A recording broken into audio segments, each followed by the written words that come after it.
Today we're talking about 10 pieces of advice that I wish I knew sooner as a professional photographer. Let's go.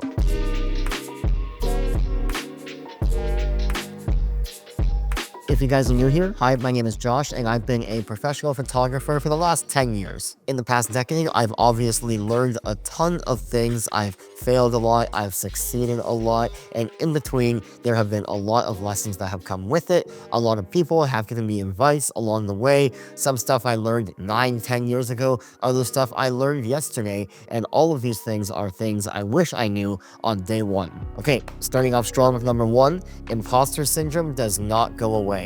And that's okay. No matter how much you advance your skill set, no matter how good you get at your craft, you are always, because we're human, you're always going to look at other people and their work and think that they are better than you, somehow above you, or you want to try and emulate that work. Why isn't my work looking like that? The imposter syndrome never goes away, but, and this is a huge but, I promise you one thing, there are a million other people out there that have imposter syndrome towards your work. I think about it all the time, even while scrolling on social media. I go, how did that person get that shot? Why doesn't my shot look like that? I guarantee you there's a big chunk of people out there that are thinking the exact same thing about your work right now. So don't get too caught up in the imposter syndrome. Let it flow through your head. It's okay. It's natural. It will never go away. And it's a natural part of the creative process. The important thing though is to not let it consume you, because it can, and it can discourage you from making good art. Don't just try and go out and copy and paste somebody else's work because you look up to them.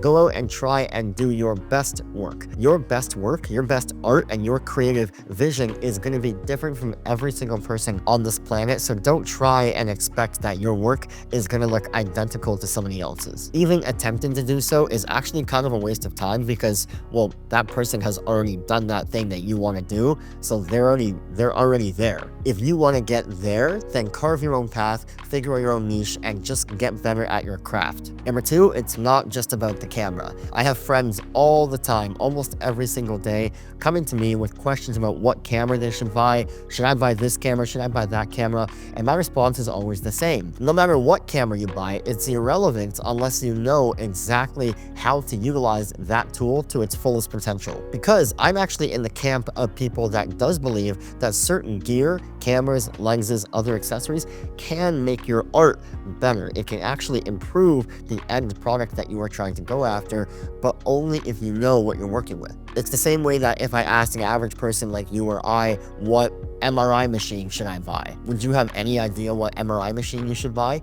No, because no matter which MRI machine you buy, you don't know how to use it. It's not even a relevant question to ask because you don't have the tools in place to use that tool to its fullest potential. Now, if you were a doctor and you knew exactly what every single MRI machine did, how to use every single one, then you would be the person to ask and utilize a certain tool over another one. Don't worry about the camera. Whatever camera you can afford right now, whatever camera you currently own, or whatever camera you want, just get that one. It's not until you actually use your tools over and over and over again, exhaust them completely, that you can look back and say, okay, is this tool being beneficial to my craft? Is it not? How is it? How is it not? And then work from there. Number three, lighting really is everything. Early on in my photography days, and even sometimes still today when I feel really lazy, I feel like I can get away with a photograph in post-production if the light is bad to shoot with.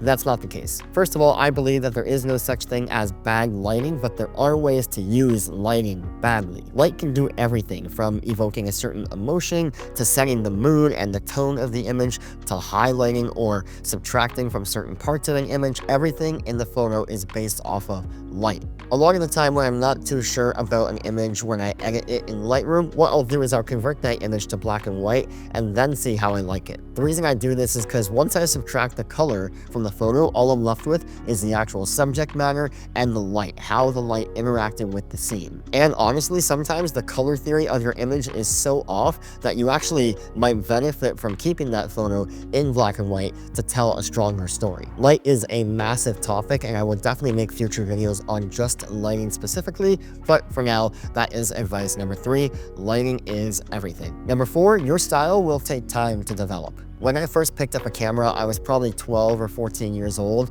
and I would shoot everything with a nifty 50 at f1.8, and I thought I was the best photographer in the world because look at how shallow the depth of field is, look at the bokeh behind the subject, and really there was no style behind the images except for the fact that you can tell it was shot with a professional camera and not just a point and shoot. But the only way that I was able to develop a style over so many years is by shooting, is by actually going out, trying out to shoot a bunch of different genres of photography, and then reevaluating, having conversations with yourself about what you like, what you didn't like, what you want to shoot more of, what you want to shoot less of, and the styles you want to gravitate towards. Even within certain genres of photography like food or fashion or lifestyle, there are many ways to shoot each of those things, and the only way that you'll find out if you gravitate to that in your heart is by trying it out. And don't get discouraged if you go out and try out a style of photography just once. I recommend trying it a few times to really see if this is something that is up your alley. And fair warning, finding your style could take years, but it is a really important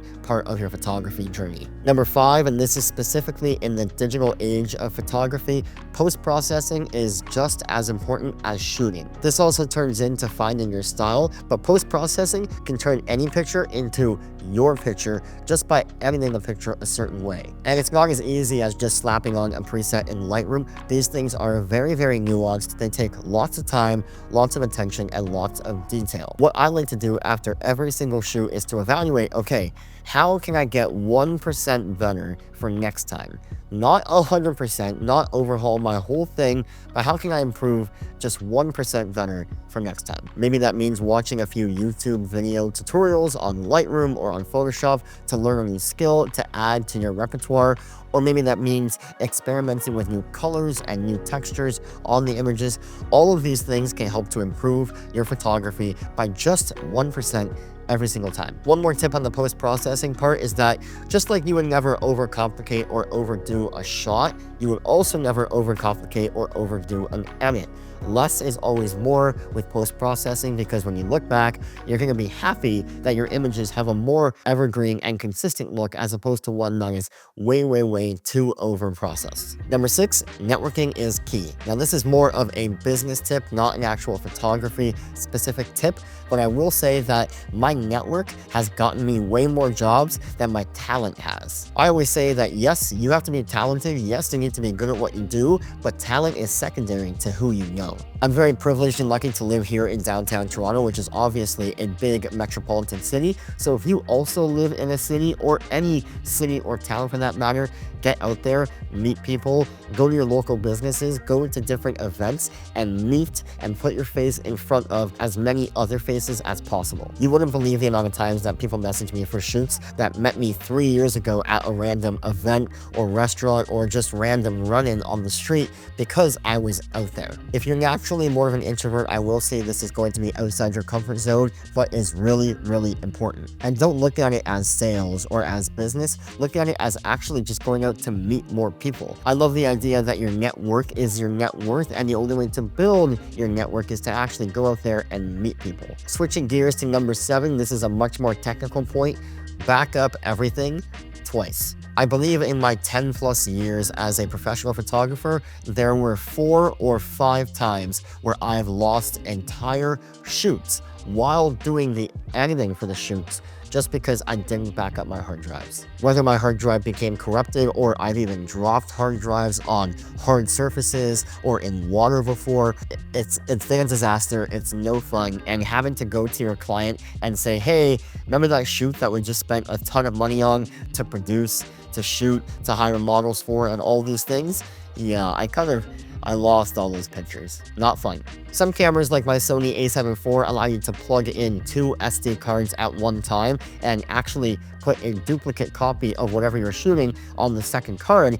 That's amazing. If you don't have that option, then definitely just back your footage or photos up onto a second hard drive right after you import them. Even if you lose your project files or Lightroom catalog or edits, it doesn't matter as long as you have a backup of the raw photos somewhere else. I personally use a lot of these small SanDisk SSDs or the Samsung T7 SSDs. They are fantastic as my daily active project drives because they're fast, they're basically indestructible, and they're super, super small. So what I'll do is after I go out and shoot a project, I'll come home, I'll drop all the photos onto this guy, and then immediately drop them again onto a separate hard drive that I have only for at home. That separate hard drive never leaves home. It is a separate desktop hard drive that I have just for at-home purposes so that it never goes with me on the go or when I travel. So if anything ever happens to this guy, I know I have a backup at home. Yes, this whole process can be time-consuming and expensive to have all these hard drives, but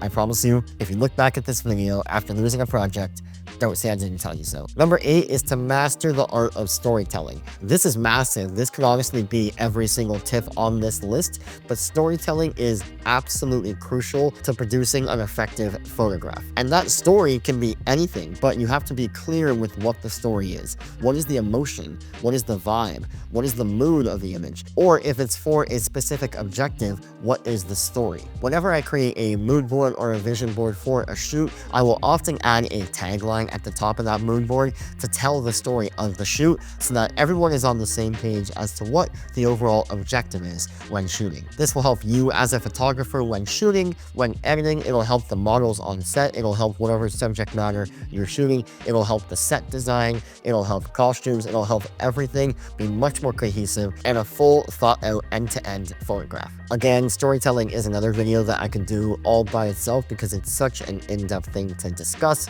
and think about because it's both abstract and very technical at the same time. So maybe we'll make that in the future. Number 9, the power of negative space. Now, photography 101, of course, teaches you things like rule of thirds, centering, all of these different concepts, but negative space is something that you want to think about more often than not. Just because a part of your frame is empty doesn't mean that it's boring or doesn't tell part of your story. One of my favorite advertisement photographs is an ad from Land Rover where there's a picture of a desert from like a drone bird's eye view with a road running right down the middle and a ton of traffic on that road, like bumper to bumper traffic. And on the right hand side in the middle of the desert, in that negative space, is a Land Rover going full speed ahead through the desert. That storytelling, that ad is only effective because of that negative space. Think about how you can incorporate negative space into different photographs that you take. Don't just ignore it, and obviously don't overuse it if it is actually boring and not helping the final image, but it can be a really, really powerful tool if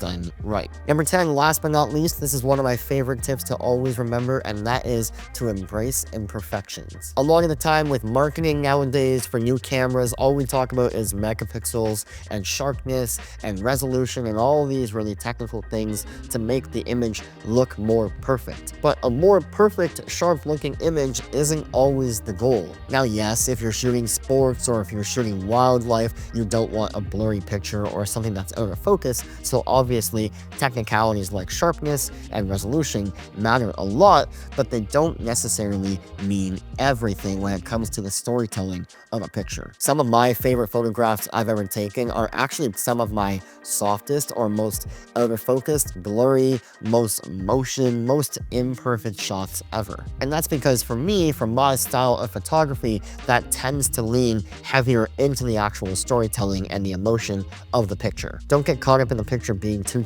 perfect. Imperfections are human, they are natural, and they're actually more organic to look at than a overly perfected image. For the same reason why when you look at certain fashion portraits, you can tell when the skin retouching has been overdone, and you notice it right away because it's not natural, it's not organic. Does it look good? Sure, and it might have a purpose for, let's say, high fashion or magazine style shooting, but it shouldn't be your be-all end-all guiding light. I prefer to embrace imperfection, roll with it, and add it in as part of your storytelling. Thank you guys so much for watching this video. If you liked it, give it a thumbs up. Do not forget to subscribe to my channel and leave a comment down below what you guys want to see more of. And until next time, I will catch you guys in the next one.